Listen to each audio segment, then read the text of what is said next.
మంచోడే కానీ మంచానికి పడ్డాడు.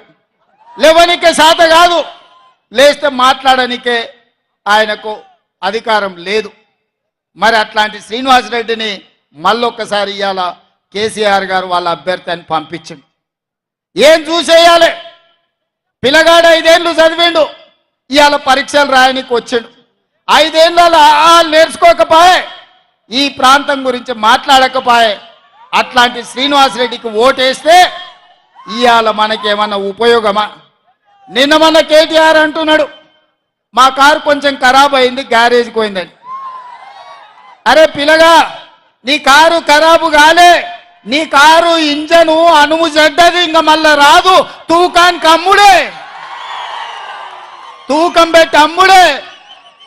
వర్క్ షాప్ నుంచి మళ్ళా ఇంటికి రాదు.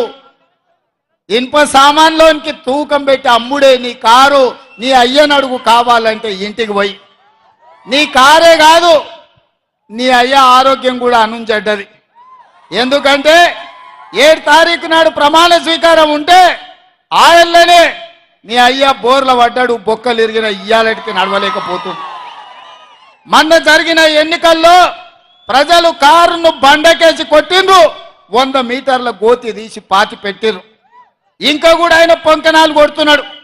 నిన్నటికి నిన్న మాట్లాడుతుండు ఈ పొంకనాలు. ఆయన ఏం మాట్లాడిండు? ఆయన పిట్టల ద్వారా నాతో 20 మంది ఎమ్మెల్యేలు టచ్లో ఉండ్రు, సిట్కే కొడుతూ వస్తారని. సిట్కే కాదు, మిద్దెక్కి డప్పు కొట్టు బిడ్డ, నీ దగ్గర ఉన్నోళ్ళు కూడా ఎవడని ఉంటాడేమో చూద్దాం. గతంలో లాగా కాంగ్రెస్ ఎమ్మెల్యేలు గొర్రెల మంద తొడేళ్లలాకొచ్చి తేప కొట్టి కొట్టుకపోదాం అనుకుంటున్నాం బిడ్డ. ఈడ కాపలా ఉన్నది రేవంత్ రెడ్డి, నువ్వు ప్రయత్నం చేసి చూడు.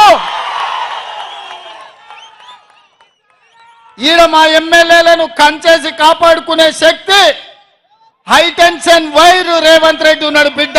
వచ్చి ముట్టుకో. కరెంటు తీగ మీద కాకి కరెంటు కొడితే ఎట్లా కర్రెగా సస్తదో, నువ్వు కాంగ్రెస్ వైపు చూస్తే నీ సంగతి గట్లనే అవుతుంది.